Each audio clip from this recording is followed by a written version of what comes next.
لا تستمع حكي العواذل فديتك، انت منات القلب وانت غرامة. أرخصت عدوانك وبعت وشريتك، يا أغلى بشر يا عشق قلبي وحمامة. والله ورب البيت إني عطيتك عمري وروحي والفرح والندامة. حتى القصايد تنكتب لا من طريتك، لا يزعجك من قال شوفي كلامه.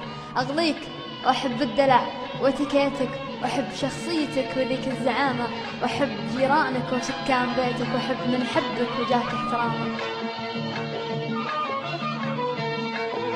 أيوه